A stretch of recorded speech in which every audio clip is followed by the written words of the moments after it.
Buenos días.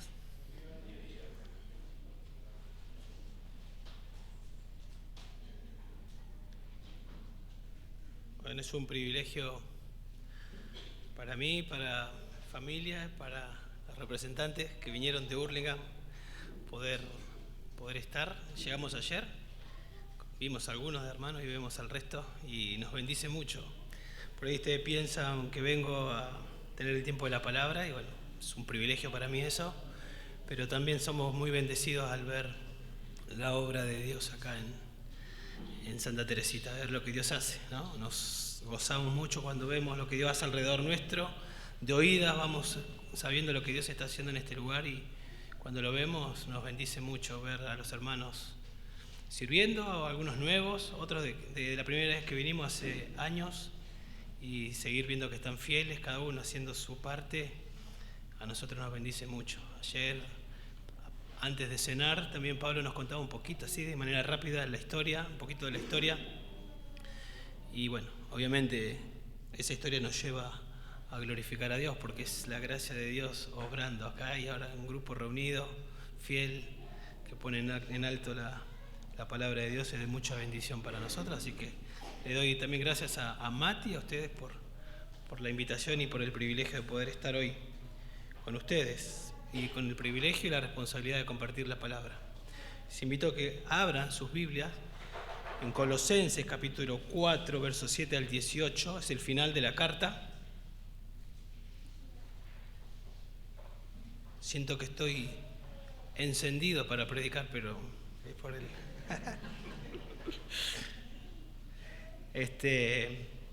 No sabíamos, pero justo coincidió que en la lectura bíblica fue el final de Romanos también, muchos saludos.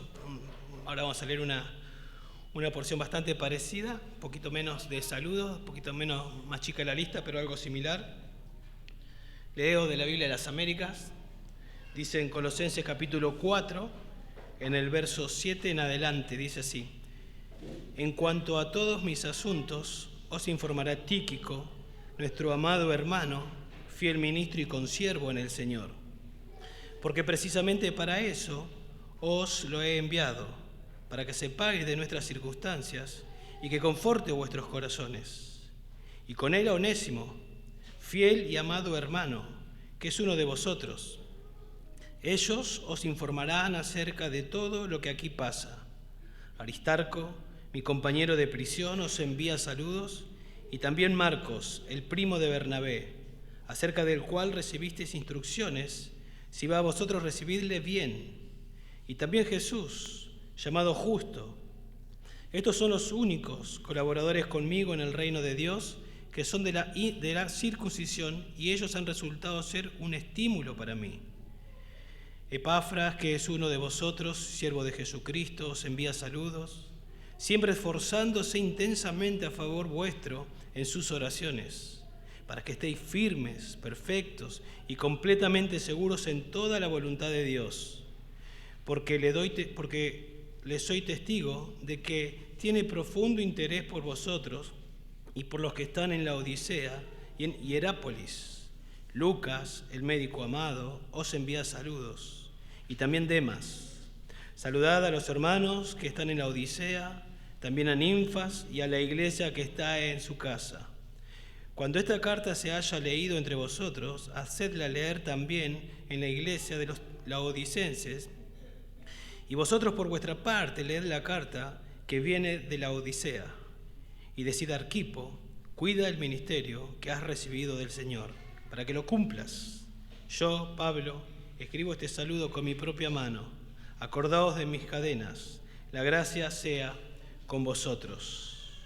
Bueno, como les dije, son comentarios finales de una carta que tiene como tema la preeminencia de Cristo. Ese es el tema de la carta a los Colosenses, la preeminencia de Cristo. No hay problema, Sí, no hay problema. No tenga problema. No hay ningún problema. Me quedo acá hasta el final, que termina el sermón. Después voy a la playa un rato. Nada, mentira. Vamos a concentrarnos, no hay ningún problema. Les decía que esta carta tiene como propósito la preeminencia de Cristo. Pablo exalta a Cristo en esta carta. Si están familiarizados, en el capítulo 1, verso 15 al 20, Pablo muestra que Cristo es en Cristo habita toda la plenitud, ¿no? Que Él es Dios, Él es el creador del universo, Él es el creador de la iglesia, Él es la cabeza de la iglesia. Después en el capítulo 2, Pablo les va a decir que nosotros, los creyentes, estamos en Cristo, el creador del universo, el creador de la iglesia, quien es Dios. Nosotros estamos en Cristo, y por estar en Cristo, nosotros estamos completos, tenemos todo lo que necesitamos para vivir esta vida, porque todo lo que necesitamos lo tenemos en Él, Él es suficiente.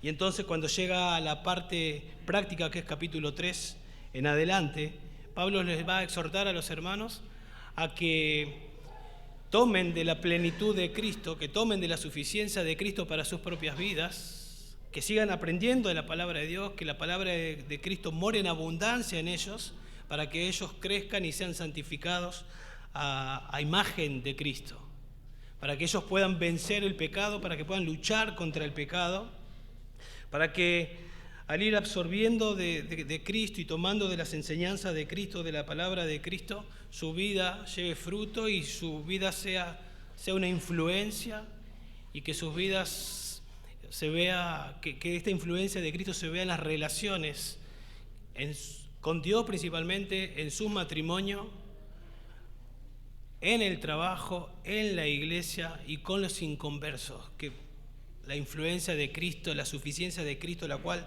estamos tomando, sea evidente. Y llegando al final, ¿sí? Ahí bien. ¿Está bien? Y llegando al final, ¿ahí se escucha bien? Y llegando ya al final, nosotros podríamos decir, bueno, tal vez son simplemente saludos de Pablo, y podemos decir, bueno, está nombrando a un grupo de personas, pero esto es inspirado por el Espíritu Santo, por algo está ahí, ¿no? ¿Qué habrá querido decir Pablo? Bueno, yo lo que veo, lo que encuentro es que Pablo, allá hacia el final, escribiendo esta carta para bendecir a los colosenses y por implicancia a nosotros, Pablo nombra a un grupo de personas para incentivar a los colosenses a que imiten a ese grupo de personas que han entendido que Cristo es preeminente y hacen a Cristo preeminente en sus vidas. Y es evidente porque son siervos del Señor, porque forman parte del equipo de Pablo, y Pablo de alguna manera está diciendo, Pablo va a elogiar a sus compañeros para poder exhortar a los colosenses a que sirvan como estos hombres que él va a nombrar, y también los va a terminar exhortando para que sirvan a Cristo en sus vidas. Así que para hacerlo práctico a nuestras vidas podemos decir que vamos a ver dos maneras en las que podemos incentivar a nuestros hermanos a servir a Cristo. Hay dos maneras en las que podemos incentivar a nuestros hermanos a servir a Cristo. En primer lugar, elogiando a los hermanos que sirven a Cristo. Cuando nosotros elogiamos porque los vemos servir o los elogiamos, o yo les cuento de alguien en particular que ustedes no conocen, pero les hablo de alguien que sirve a Cristo en nuestra iglesia, seguramente ustedes van a ser motivados por eso que yo les estoy contando. Y en otros casos a ser confrontados, porque ustedes se van a mirar sus propias vidas y van a decir, yo estoy sirviendo de esa manera, yo lo estoy haciendo igual, ¿no? Entonces los colosenses seguramente cuando recibieron la carta y ven de este equipo de Pablo que trabaja y que servían, seguramente muchos de ellos iban a ser incentivados a imitar, y otros van a ser tal vez confrontados a decir, ¿yo qué estoy haciendo? ¿Estoy haciendo lo mismo? Pero Pablo no lo va a hacer para exaltar al hombre, sino para mostrar la gracia de Dios en ellos, de esa gracia que le habló en toda la carta, y por la exhortación a tomar de la plenitud de Cristo. Estos hombres que yo les comparto están tomando de la plenitud de Cristo y se ve en su servicio a Cristo. Esa misma plenitud la tienen ustedes, colosenses, esa misma plenitud podemos tomar nosotros, Iglesia de Santa Teresita, tomar de la gracia del Señor para hacer lo mismo e imitar a estos hombres. Y también podemos incentivar a nuestros hermanos exhortándolos y diciéndole, hermano, el Señor te salvó, pero te salvó para que sirvas, y animarlo, Vamos a servir juntos, somos un equipo, vamos a trabajar para el Señor.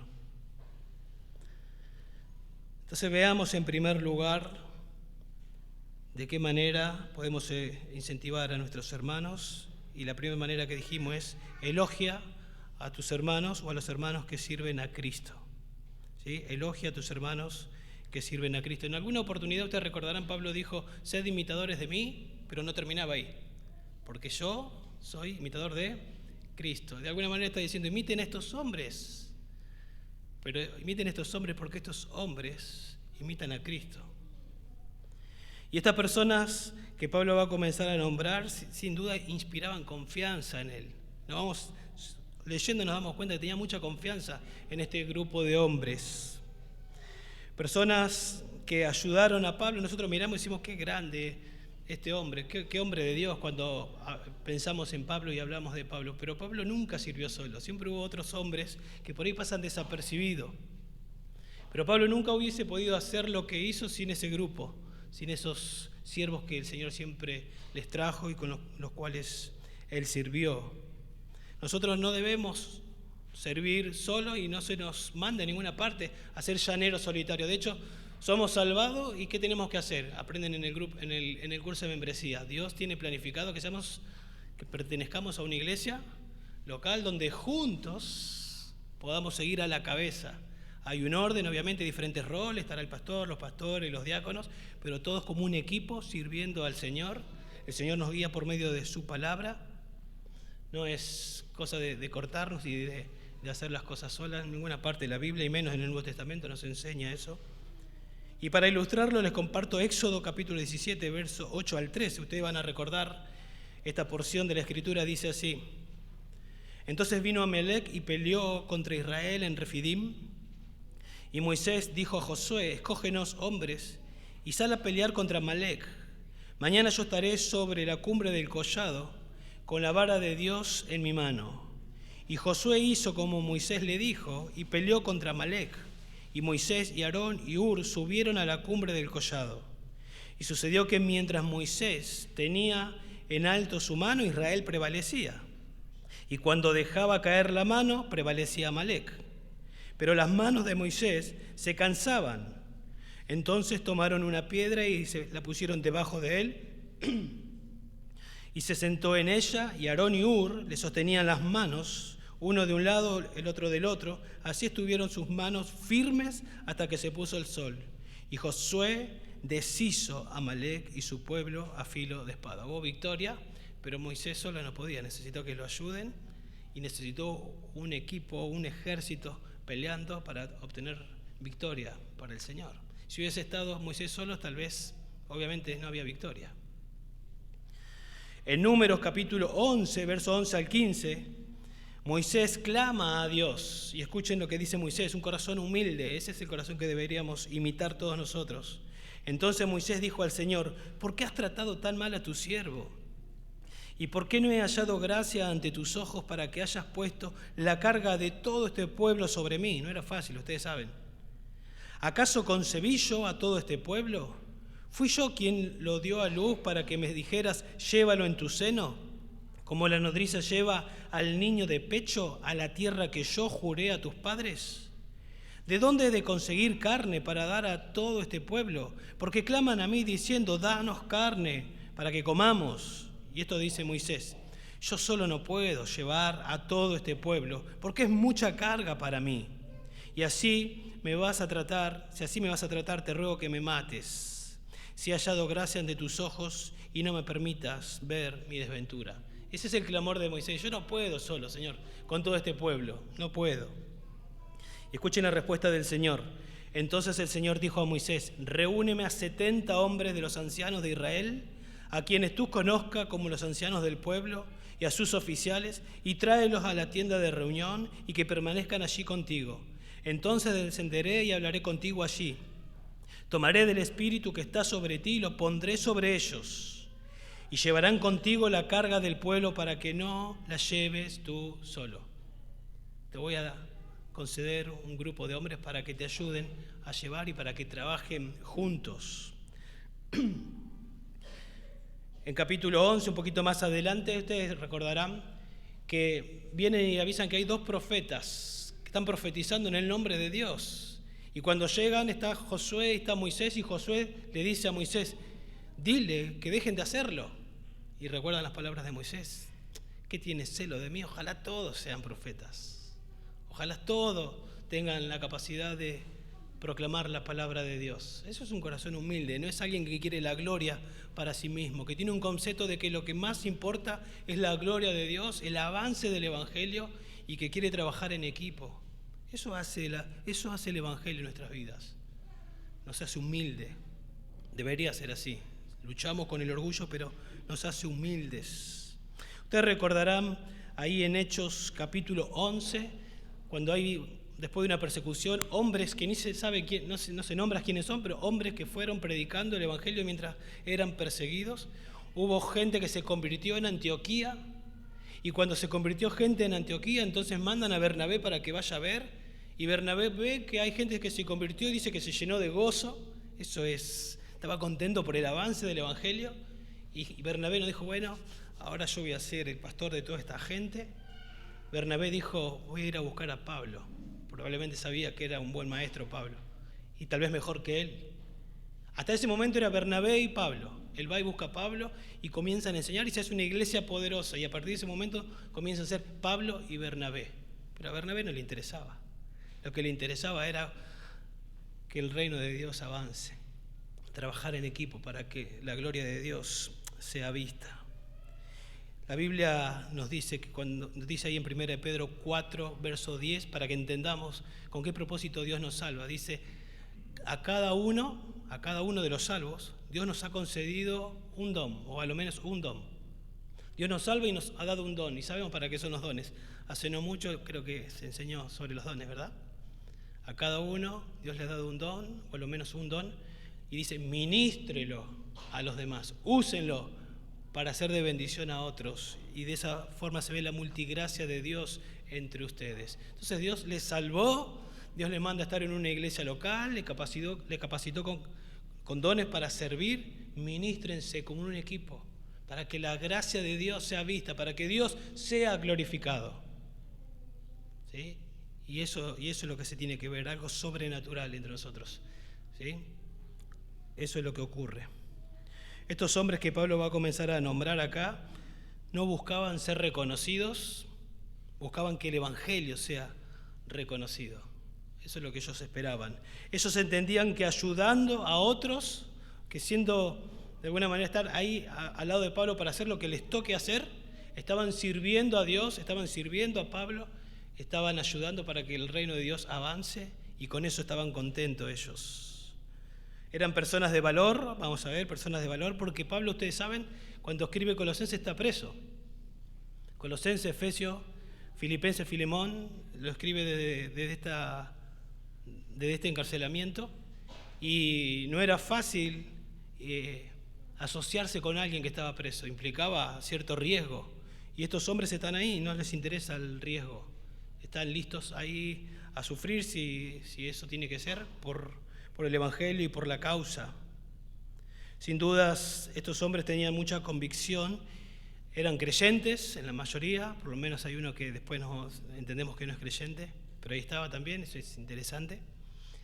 Pero tenían su profunda fe, su profunda convicción, nos muestra, la podemos ver en su servicio. O sea, servían como servían por esa fe profunda que tenían en el Señor, por la convicción que tenían en el Señor. Entonces Pablo abre como una ventana y nos deja ver un grupo de hombres. De algunos podemos saber un poquito más, de otros un poquito menos, pero algo podemos apreciar. Y nombra en primer lugar ahí en el verso 7, en cuanto a todos mis asuntos, os informará Tíquico. Tal vez leyeron alguna vez, tal vez esta es la primera vez que lo leen. 5 veces aparece este nombre, Tíquico, en 5 pasajes diferentes. En Efesios aparece diciéndole casi exactamente lo mismo Pablo a Tíquico. Pero la primera vez que aparece es en Hechos capítulo 20, en verso 4, donde se dice que Pablo va a emprender un viaje misionero y se nombra un grupo de personas, y en esa lista está Tíquico. Y uno puede leer y pasar de largo y es un hombre más, pero realmente estar dispuesto a hacer un viaje en ese momento era un viaje a Jerusalén desde Éfeso, no era tan sencillo. Nosotros ayer emprendimos viaje para la costa, 4 horas, y ahora vamos a regresar, no es tan complicado, pero en aquel tiempo no era tan sencillo hacer un viaje. Implicaba mucho más tiempo de viaje, mucho más tiempo para regresar, implicaba dejar familia, dejar tal vez trabajo, dejar la iglesia local, pero todo eso con el propósito, en este caso, de ir a servir al Señor y ayudar en lo que sea para que el reino de Dios avance. Implicaba peligros también, ¿sí? Era peligroso hacer esta clase de viajes. Cuando Pablo escribió Colosenses, ya habían transcurrido 2 años de que este hombre, de lo que había pasado, de su arresto en Jerusalén. O sea que este hombre, Tíquico, ya había visto cómo habían agarrado a Pablo y habían planificado asesinarlo los judíos. Tíquico ya había participado de eso, había estado ante el juicio que Pablo tuvo ante Félix, Festo, Agripa. Tíquico participó de un viaje bastante complicado a Roma, y durante todo este tiempo Tíquico estuvo al lado de Pablo. O sea, ¿cómo Pablo no lo va a elogiar? ¿Cómo no lo va a tener en alta estima si en todo momento, como decimos nosotros, en las buenas y en las malas, más en las malas, estuvo ahí, firme? Pasaba por un viaje peligroso y estaba Tíquico. Por un juicio y estaba Tíquico. Lo querían matar a Pablo y después de que todo eso pasara, estaba Tíquico. ¡Qué bendición! Siempre estaba ahí, siempre estaba listo. Y este hombre tenía que emprender un viaje de Roma a Colosas. ¿Saben lo que implicaba este viaje? Implicaba atravesar gran parte de Italia a pie, luego tenía que navegar a través del mar Adriático, después de cruzar Grecia a pie debía zarpar por el mar Egeo hasta la costa de Asia Menor. Después de todo eso, tenía 160 kilómetros para ir hasta Colosas. ¿Quién va a hacer todo esto? Tíquico dijo, yo puedo hacerlo. Tenía que llevar las cartas de Colosenses, la que tenemos a los Efesios, y probablemente Filemón, 3 cartas, que él no había escrito, pero no importaba, iban a ser una bendición para estos hermanos. Yo me imagino qué bendición lo que escribió Pablo con toda su sabiduría, llevarle a estos hermanos para que sean edificados por esta carta. Yo estoy dispuesto a ese sacrificio. Por eso Pablo lo llama que es un amado hermano, y después va a decir que es fiel ministro. Fiel ministro, un fiel administrador. Eso significa, ¿de qué cosa? De lo que tenga que hacer. Fiel administrador de lo que le toque hacer, llevar cartas. Un fiel administrador. Me imagino otra cosa, lo que sea, limpiar el baño, un fiel administrador. De barrer el salón, un fiel administrador. Lo que le toca hacer, lo que Dios soberanamente le da para hacer, Pablo dice, este es un fiel administrador. Y más adelante, después de Colosenses, Pablo escribe a Tito, y escuchen lo que Pablo le dice a Tito, en capítulo 3, en verso 12. Cuando te envíe a Artemas o a Tíquico, 2 nombres, uno es Tíquico, cuando te envíe a Artemas o a Tíquico, procura venir a mí en Nicópolis, porque he decidido pasar el invierno allí. ¿Qué estaba diciendo? Yo te voy a enviar a Artemas o a Tíquico. Y ustedes saben que Tito era el responsable de la iglesia en Creta. O sea que este Tíquico estaba, por implicancia lo que entendemos, es que iba a suplantar a Tito. Y entonces cuando llegaba este hombre, Tito podía viajar para ir a ver a Pablo. O sea que este hombre es un fiel ministro para llevar cartas, o es un fiel ministro también si hay que reemplazar a un pastor. Ahí estaba él. Le toca hacer lo que le toque hacer. Este hombre estaba ahí para ayudar y para hacer avanzar el reino. Lo mismo dice en 2 Timoteo capítulo 4, verso 12. Te voy a enviar a Tíquico para que entonces, cuando él llegue, puedas venir a verme, Timoteo. ¿Y por qué este hombre siempre está listo? Bueno, Pablo nos dice que es un amado hermano, fiel en el ministro, y dice esto, y consiervo del Señor. La palabra consiervo es la palabra esclavo del Señor. Él es un coesclavo del Señor. No hay duda de que Pablo era un esclavo del Señor. Todos sabemos eso. Pablo está diciendo, Tíquico es un esclavo igual que yo, del Señor. Su amo es el Señor. Por eso él está listo a hacer la obra. Llevar cartas, preparar una predicación para alimentar a las ovejas, lo que sea. Este hombre estaba listo para poder hacerlo.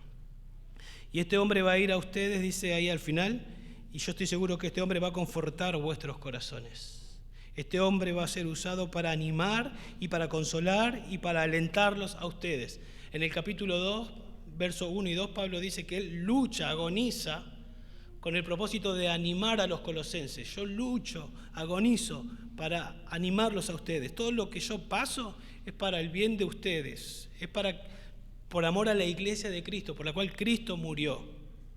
Y ahora está diciendo que Tíquico tiene el mismo sentir. Él va a ir y este hombre, yo tengo confianza en este hombre, que su corazón es como el mío, dice Pablo. Y va a ir y va a confortar vuestros corazones y los va a animar a ustedes. Les pregunto, ¿no le gustaría a usted ser digno de confianza como Tíquico? Que en esta iglesia haya que hacer algo y puedan levantar y nombrarlo a usted como alguien que es digno de confianza, que se le pueda asignar la tarea que sea, con la capacidad que Dios le ha dado, los dones que Dios le ha dado, que usted esté listo ahí y que pueda decir, esto lo puedo hacer, y su nombre ahí figure porque usted está listo para poder hacerlo. No, sin interesarle si después es reconocido o no, si después su nombre figura en algún lugar o no, si después se sabe quién lo hizo, no le interesa eso. Lo único que le interesa es lo que se va a decir al final. ¿Y qué es lo que se va a decir al final? Son las palabras del Señor, que diga, bien, siervo bueno y fiel. En lo poco fuiste fiel, sobre mucho te pondré. Eso es lo que importa.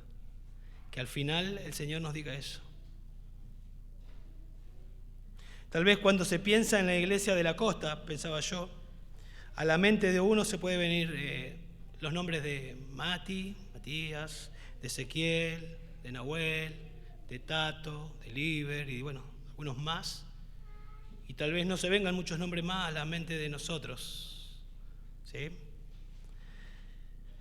Pero la verdad es que estos hombres que yo he nombrado no podrían estar haciendo lo que están haciendo sin muchos de ustedes que le están sosteniendo las manos para que ellos lo puedan hacer. Y de hecho, Mati hoy no está. Y esto sigue adelante y hay una reunión porque hay siervos en los que él confió y nos podemos estar reuniendo para adorar a nuestro Dios. De eso se trata la obra del Señor. De eso se trata. Andá, Mati, tranquilo y bendecí allá a otros hermanos. Que Dios te use, hermano. Nosotros acá nos vamos a reunir y vamos a poner en alto la palabra del Señor y vamos a servir al Señor y la palabra se va a predicar igual y nos vamos a servir unos a otros y nos vamos a amar. De eso se trata. Y vivir así trae gozo al corazón y trae gloria a Dios. ¿Sí? Después Pablo va a nombrar a Onésimo, que no dice mucho acá de Onésimo, pero todos lo conocemos, los que estamos familiarizados con el Nuevo Testamento y conocemos por Filemón, porque este hombre era un esclavo de Filemón. Este hombre, y probablemente Filemón era el pastor de la iglesia de Colosas, probablemente se reunían en la casa de Filemón. Onésimo era un esclavo que en rebeldía, yo me imagino, yo no voy a estar debajo de este hombre, y huyó, se fue, se escapó, y soberanamente o providencialmente el Señor lo llevó a los pies de Pablo. Pablo le presenta el Evangelio aparentemente, eso es misericordia de Dios, y este hombre se convierte al Señor. Y Pablo dice acá que este hombre, Onésimo, es fiel y amado hermano, es un fiel y amado hermano. ¿Alguien infiel? ¿Alguien inútil? ¿Alguien insumiso? ¿Alguien rebelde? ¿Alguien que no tenía en cuenta a Dios? Escuchó el mensaje, su corazón fue traspasado por la palabra de Dios. Y ahora Pablo dice, este hombre es un fiel y amado hermano, es una nueva criatura. Y Tíquico con Onésimo tenían que llevar la carta. Y en la carta llevaban esta carta de Colosenses. Y en esta carta, que obviamente me imagino Tíquico, Onésimo la iba a leer o la habrá leído ya, dice que los esclavos deben someterse a sus amos. Él sabía lo que tenía que ir a hacer.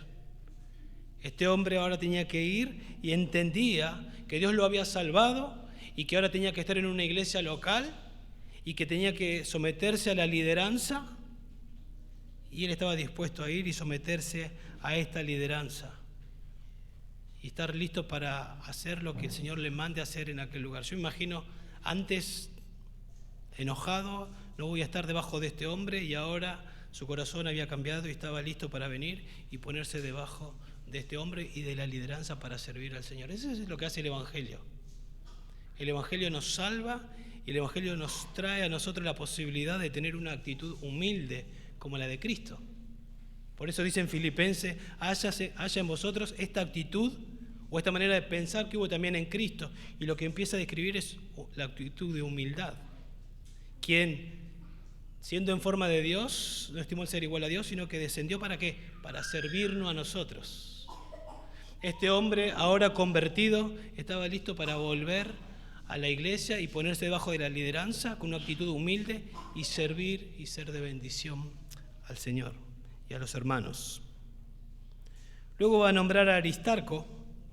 Aristarco fue identificado como un compañero de Pablo ahí en Hechos capítulo 19, en el verso 29, pero también lo encontramos en la lista de Hechos 24, donde hay varios que lo acompañan, y está este hombre Aristarco. Era nativo de Tesalónica, eso nos dice en Hechos 24, en 27:2, era un judío. Y algo bien interesante, Pablo dice que este hombre es mi compañero de prisión, mi compañero de prisión. Y uno lee rápido y piensa que, bueno, este hombre también estaba preso con Pablo. Pero los estudiosos dicen es improbable que este hombre haya estado en prisión. Aparentemente este hombre voluntariamente decidió estar al lado de Pablo. Él no estaba preso, pero él quiso estar voluntariamente al lado de Pablo para satisfacer las necesidades de Pablo y bendecirlo y ayudar a Pablo.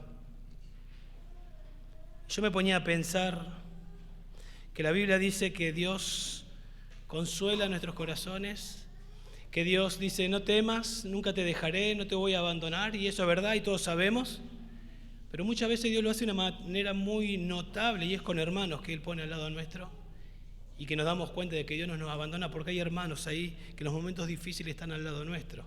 Bueno, este hombre era uno de esos hermanos que Dios está usando para confortar la vida de Pablo. Y entonces aparece Marcos también.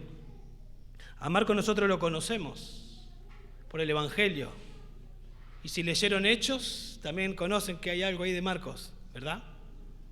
Este hombre estuvo en su momento dispuesto a viajar con Pablo y Bernabé en el primer viaje misionero, pero todos sabemos que después desertó, después se bajó. No sabemos exactamente lo que pasó, pero aparentemente por algún motivo abandonó la obra.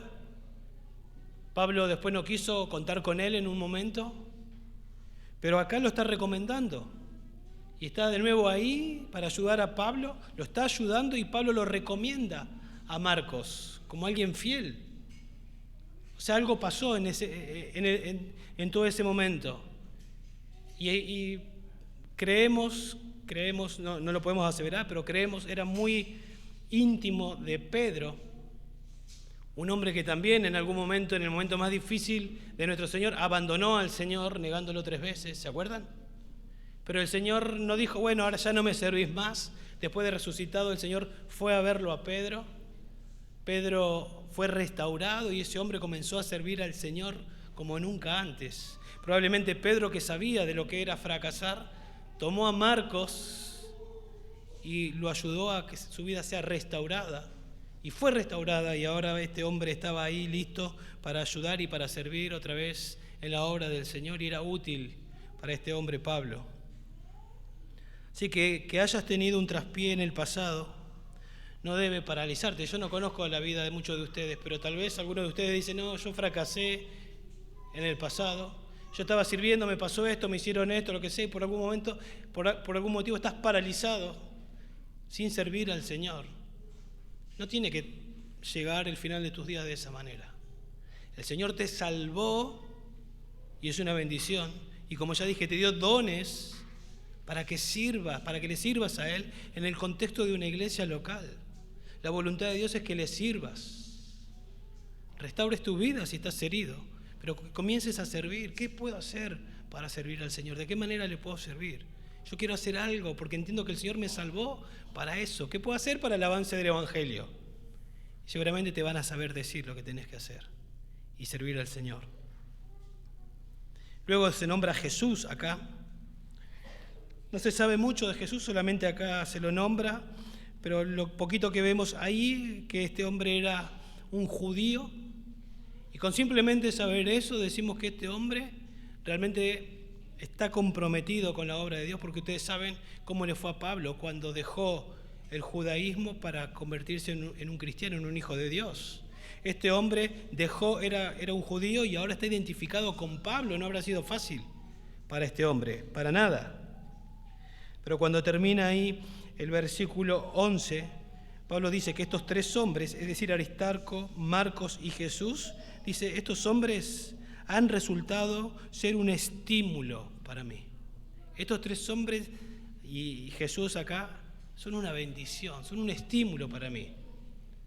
No dice qué hacían, pero Pablo dice son un estímulo, son de mucho ánimo para mí.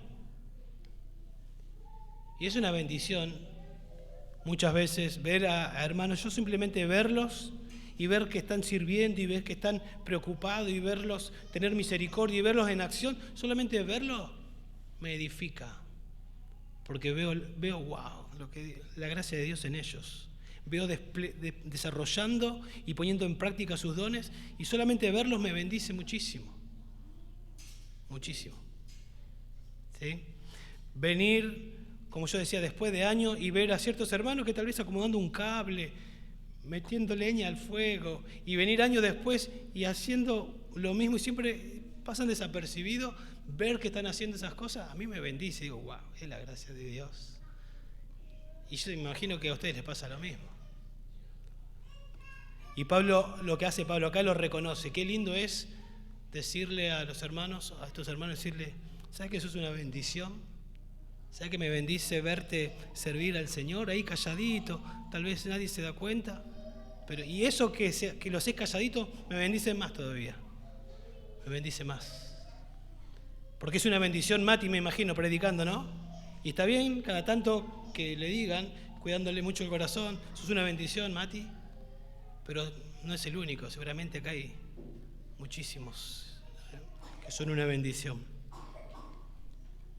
Y entonces pasa a Epafras, que nombra un poquito más, y en el versículo 12, Pablo dice que es uno de vosotros. Este hombre, si no están familiarizados con la carta de los Colosenses, este hombre probablemente era pastor allá en Colosas. Este hombre se hizo todo el viaje a Roma para ver a Pablo. Probablemente Pablo era su padre espiritual. Se cree que este hombre se convirtió bajo el ministerio de Pablo en Éfeso y que salió para Colosas y comenzó a predicar y comenzó una iglesia. Y ahora este hombre sabe que Pablo está en prisión y se hace tremendo viaje para ir a ver a Pablo, pero también para decirles de algunas cosas que están queriendo introducirse en la iglesia y pedir el consejo de Pablo.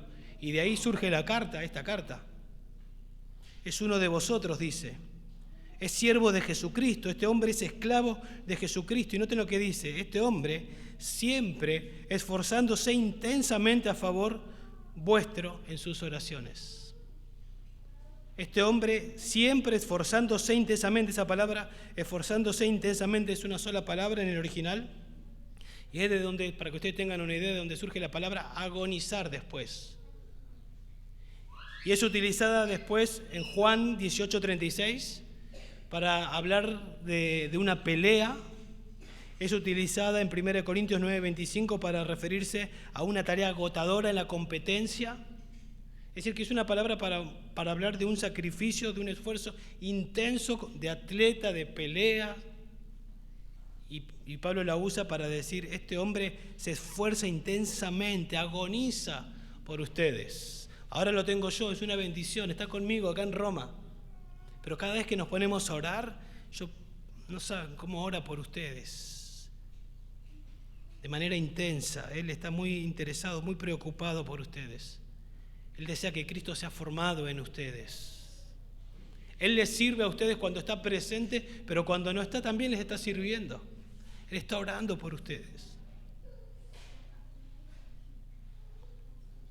Su cuerpo estaba en Roma, podemos decir, pero su mente en Colosas. Estaba preocupado por ello. Yo pregunto, ¿cómo manifestás tu preocupación por los hermanos? Esta es una manera práctica, orar. No podemos estar en todos los lugares a la vez, pero podemos orar de manera intensa por nuestros hermanos, para que el Señor los bendiga, para que el Señor les ayude, para que el Señor los santifique, para que el Señor obre en sus vidas, para que su matrimonio mejore, para que Cristo sea visto en sus vidas, para que sus hijos sean salvos, y podemos orar con un corazón, con una actitud correcta, intensamente por nuestros hermanos. Me imagino que así lo hacía este hombre, y así les servía, y así lo podemos hacer nosotros. Y dice que oraba para que estén firmes, es decir, de pie, estables, para que estén firmes, perfectos. La palabra perfecto la idea es para que sean maduros, para que crezcan en la fe. Por eso oraba. Yo me imagino, te pido, Señor, por favor, que hagas madurar, que hagas crecer a mi hermano fulano, a mi hermano mengano. Por favor, dale crecimiento espiritual. Así oraba él. Para que estos hermanos estén completamente seguros, dice ahí. La idea es para que estén convencidos, para que estén persuadidos. ¿De qué cosa? En toda la voluntad de Dios. Eso era el deseo y la oración de este hombre. Te oro, Señor, te pido por favor que maduren y que estén convencidos de cuál es la voluntad de Dios y que sus vidas estén arraigadas y, como dice el Salmo 1, que sean como árbol firmemente plantados, que la palabra de Dios le haga llevar mucho fruto y que los vientos y las tormentas de esta vida no los mueva, que puedan estar firmes, maduros, convencidos de cuál es la voluntad de Dios. Así oraba por ellos. Oraba por su edificación, por su crecimiento. Versículo 13, Pablo dice, porque le soy testigo de que tiene profundo interés. Y esto es sinónimo de lo anterior. Es como que está enfatizando en los dos versículos. Este hombre realmente agoniza, trabaja, se esfuerza en una oración profunda por ustedes. Y ustedes saben que no podemos madurar sin la palabra de Dios, así que nos imaginamos lo que él oraba. Por favor, que la palabra de Dios sea central en la vida de mis hermanos. Que la palabra de Cristo more en abundancia en ellos, como dice 3:16. Y que ellos puedan amarse unos a otros y que los matrimonios glorifiquen a Dios y que la relación en la iglesia glorifique a Dios. Y que ellos puedan afectar la vida e influenciar la vida de los inconversos. Trabajaba duro en oración. Ahora uno puede decir, bueno, pero yo no soy el pastor. Vos dijiste que Epafras probablemente era el pastor, pero Dios nos manda a todos a orar sin cesar. Y a veces no sabemos qué incluir en nuestra oración. Y oramos 2 minutos y ya está, y no tenemos mucho para orar. Bueno, acá tenemos un ejemplo de cómo orar y tener una lista de todos los hermanos. Y comenzar a orar por el crecimiento, por la santificación, por la salvación de sus hijos. Y orar con mucho, y preocuparnos y mirarnos y decirle cómo va, estás creciendo y seguir orando de manera intensa. Es una lucha, no es fácil. Es un servicio, podemos decir también. Y yo pregunto, ¿haces esto que este hombre hacía por su iglesia? ¿Lo haces por tus hijos? ¿Lo haces por tu esposa? ¿Por tu esposo? ¿Lo haces por tus hermanos? Y si la respuesta es no, ¿no te gustaría hacerlo? Comenzá a hacerlo. Me imagino que al recibir la carta de los Colosenses muchos habrán dicho, wow, yo no hago eso. Y al escuchar esto habrán dicho, yo quiero empezar a imitar a este hombre. Quiero comenzar a hacerlo. Y para eso se nos fue dada la Biblia, no solamente para tener información, sino para que lo que recibimos lo apliquemos. Si no lo estás haciendo, comienza a hacerlo.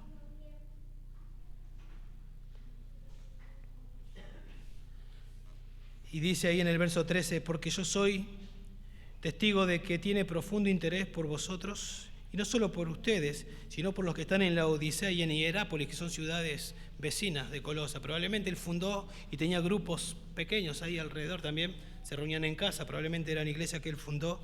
Él estaba interesado profundamente por sus ovejas, quería verlo madurar, crecer, que la palabra de Dios sea central en sus vidas.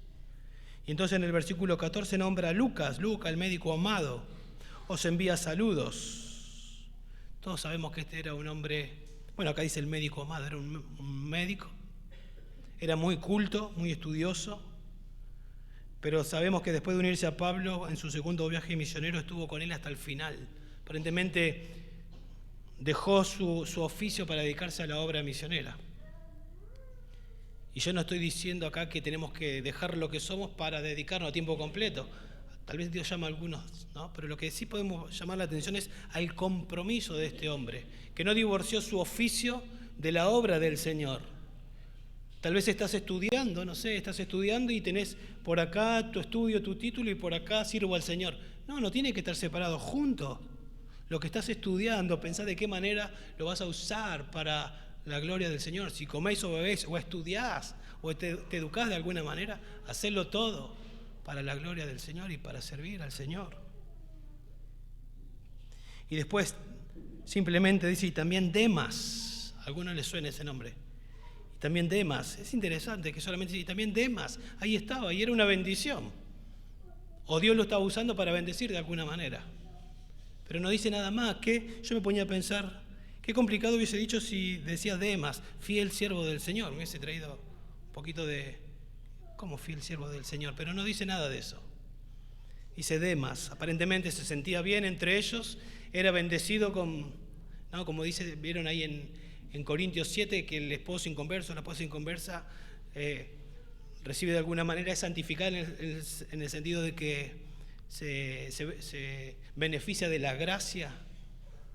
Probablemente se sentía bien ahí en la iglesia, siendo un inconverso, porque este hombre era un inconverso. Y sabemos por lo que dice en 2 de Timoteo, capítulo 4, del 9 al 10, Pablo dice exactamente que este hombre lo desamparó amando este mundo. Aparentemente la presión de las pruebas de Pablo tal vez llevaron a este hombre a no soportarlo más y a abandonar. Y se fue amando este mundo. Lo desamparó. Entonces yo me ponía a pensar, ¿qué podemos sacar de este hombre? Creo que lo que podemos aprender es a examinarnos. ¿Realmente hago lo que hago para la gloria del Señor, para servir a mis hermanos, o hay una actitud incorrecta en mi corazón? Porque es evidente que este hombre no tenía una actitud correcta. Lo que hacía no era ni para glorificar al Señor, ni para bendecir a los hermanos, sino tal vez porque se sentía bien, porque cuando uno hace algo se siente bien, pero su fin último no era glorificar a Dios. Algo estaba mal y en un momento se evidenció su corazón. Y tal vez entre nosotros hay algún Demas que está sirviendo y que tal vez está haciendo una bendición, pero termina abandonando la fe, la que nunca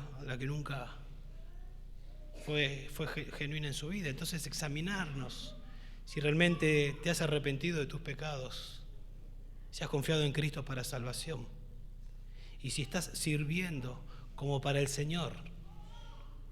Si todo lo que haces lo haces porque sabes que estás delante del Señor y te da gozo hacerlo y lo haces para Él.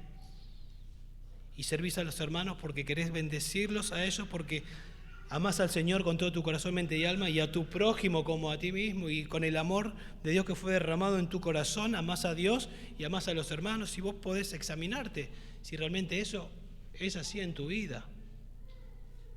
Y si detectás que hay otra motivación incorrecta y que es un patrón en tu vida, decir, Señor, me parece que no es correcto lo que estoy haciendo, y considerar, tal vez no soy un creyente genuino, y vení a Cristo en arrepentimiento y fe, que Él te salve, y comenzar a hacerlo con la motivación correcta. Entonces dijimos dos maneras en las que podés incentivar a tus hermanos a servir a Cristo: elogiando a los que están sirviendo, ¿sí? Elogiar a los que están sirviendo. ¿Pasó eso que cuando íbamos viendo te podías examinar a vos mismo? Elogiarlos para motivar a otros. viendo la gracia de Dios desplegada en ellos. Y en segundo lugar, del 15 al 18, exhortá a tus hermanos a servir a Cristo. Ahí nombra a Ninfas, que los comentaristas no están de acuerdo en si es el nombre de un hombre o de una mujer, no sabemos, pero aparentemente había una iglesia en su casa, tal vez la iglesia de la Odisea o Hierápolis estaba en su casa. Para tener una iglesia en su casa, probablemente su casa era grande. Luego dice en el verso 16, cuando esta carta se haya leído entre vosotros, hacedla leer también en la iglesia de la Odisea, y vosotros por vuestra parte leed la carta que viene de la Odisea. O sea, sírvanse. Esta carta la lleva y sírvanse, léanla, explíquenla, enséñenla. No podemos servir sin alimentarnos, necesitamos alimentarnos, adorar al Señor tu Dios adorarás y a Él solo servirás, como consecuencia, ¿no? Como que recibimos de la nafta de la gracia del Señor y entonces somos impulsados a servir al Señor. Si dejamos de lado este libro y no somos alimentados, probablemente no estemos dispuestos a servir, porque lo que te moviliza a servir es estar unido a Cristo, es la comunión con Cristo. Estás unido a Cristo, entonces te estalla el corazón y sos movilizado. ¿Se acuerdan Isaías 6? Cuando tiene esa visión y después de esa visión el Señor dice, ¿a quién enviaré? ¿Qué dice Isaías? Envíame a mí, Señor. Después de haber visto lo que vi, envíame a mí. No se va a convertir nadie. Va a haber un remanente, dice después, al final que sí. Pero envíame a mí, Señor. Yo quiero dar a conocer lo que vi. Yo quiero exaltar tu nombre. Y en el verso 17 dice, y decida Arquipo, que es nombrado acá, que no se sabe mucho de él, en Filemón en el versículo 2 se nombra, no sabemos qué ministerio tenía, pero acá dice que tenía un ministerio. El ministerio que sea, se lo dio el Señor. Y dice ahí, decida Arquipo, cuida el ministerio que has recibido del Señor para que lo cumplas. Tampoco sabemos exactamente por qué le dice esto. No sabemos, pero podemos pensar en algunas cosas. Tal vez este hombre carecía de prontitud y de energía, tal vez era medio perezoso y no hacía lo que tenía que hacer y le dice, cuida tu ministerio. O tal vez él decía, a mí me toca barrer acá y no es un ministerio como tal vez el que hacen otros. Y Pablo le dice, cumple tu ministerio, cuida tu ministerio, que el Señor te dio. Puede ser, ¿no? Tal vez. Pero es similar a lo que Pablo le dice a Timoteo en 2 Timoteo 4:15. Pablo le dice a Timoteo, cumple tu ministerio. Y es bastante similar, cuida tu ministerio. Probablemente este hombre era el pastor, podemos decir, interino en la iglesia, mientras Epafras se fue a ver a Pablo. Tal vez él estaba ahí. Cuida tu ministerio, lo que estás haciendo. Te lo dio el Señor. Y termina diciendo Pablo en el versículo 18, yo, Pablo, escribo este saludo con mi propia mano. Y termina diciéndole, acordaos de mis cadenas, la gracia sea con vosotros. Acuérdense de mis cadenas. Hagan conmigo lo que les gustaría que hagan con ustedes si ustedes estuvieran en prisión, la regla de oro. Acuérdense de mí, le está diciendo Pablo. La gracia sea con vosotros. Ustedes lo pueden hacer porque la gracia del Señor está disponible. Ustedes pueden hacerlo, ustedes pueden servir. Ustedes pueden servir como estos hombres que les acabo de mostrar. Ustedes pueden hacerlo porque ellos lo hacen, fueron salvos por gracia y sirven por gracia. Esa misma gracia que los alcanzó a ustedes está disponible para que puedan servir al Señor. La gracia sea con vosotros. Y te pregunto ya para ir terminando, ¿acudes a la gracia de Dios cada día? ¿Acudes a la gracia de Dios para santificación? ¿Para servir al Señor? ¿Para no hacerlo en nuestra fuerza? ¿Acudís a la gracia del Señor? Porque no siempre tenemos ganas de hacer lo que hacemos, Señor, pero me salvaste para servir. No tengo muchas ganas de ir a la iglesia, pero me tengo que congregar. Y tampoco tengo muchas ganas de servir, Señor, pero por favor, tu gracia es suficiente, Señor. Ayúdame a negarme a mí mismo y ayúdame a mirar a los hermanos y ver de qué manera les puedo servir, de qué manera les puedo ser útil. Ayúdame a tener un oído atento a las necesidades y ver cómo puedo hacerlo, Señor. ¿Y sabés qué va a pasar? El Señor te va a dar esa gracia que necesitas para poder hacerlo. Pero tenemos que depender de la gracia. Dependemos para salvación, dependemos para santificación, dependemos para servir en este mundo, para la extensión del reino. Necesitamos la gracia de Dios. Acude a ella.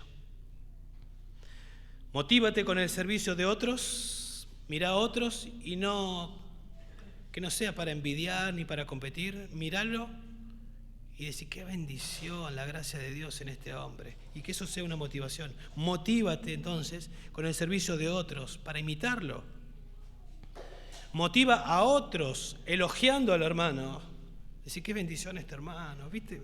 Y elogiarlo y exaltarlo y que sea un estímulo para tu vida. Exhortá a otros a que sirvan al Señor. Pero vos sé un ejemplo de servicio. Esfuérzate a hacer esto que te estoy diciendo en la gracia del Señor, como recién dijimos. Sé fiel en el rol que te toca, sea llevar una carta o suplantar a Mati, lo que sea. Sé fiel en lo que te toca. Haz tu trabajo para el bien del equipo y para la gloria de Dios. Y un día, cuando estemos en gloria, el Señor va a decir, tal vez a Mati, que predicó cada domingo, bien, buen siervo fiel, sobre poco has sido fiel, sobre mucho te pondré. Pero vos que ni sabíamos que si habías venido o no, pero que fuiste fiel, vas a pasar y te va a decir exactamente las mismas palabras. Bien, buen siervo y fiel. Sobre poco has sido fiel, sobre mucho te pondré, porque de eso se trata, de ser fieles al Señor hasta que Él venga. Amén. Oramos. Padre, te damos muchas gracias, Señor, por tu palabra. Gracias por enseñarnos, gracias por exhortarnos, gracias por estos hombres que tu gracia los alcanzó, como a Pablo, y que tu gracia los capacitó para servirte. Señor, ellos ya no están, estamos nosotros hoy para cumplir con la gran comisión. Hay una iglesia que tú has levantado en este lugar. Cada hermano acá es un trofeo de tu gracia, Dios. Le has capacitado con dones, Señor, para que te sirvan, para que se sirvan unos a otros. Yo te pido que los ayudes, Dios, a que puedan desarrollar sus dones, sus capacidades, sus talentos, y que como un ejército, Dios, puedan servirte. Puedan ser una influencia acá en Santa Teresita, Dios. Que los uses para llevar adelante, para proclamar el Evangelio, para que avance el Evangelio a través de ellos, Dios. Te pedimos esto y sabemos que cuando lo hacemos conforme a tu voluntad, tú oyes y tú respondes. Y anticipamos que así va a ser. Y por favor, si hay alguien que no te conoce, Dios, que en este día, por favor, toque su corazón, se pueda examinar y pueda venir a Cristo en arrepentimiento y fe. Te lo pedimos todo en el nombre de Jesús. Amén.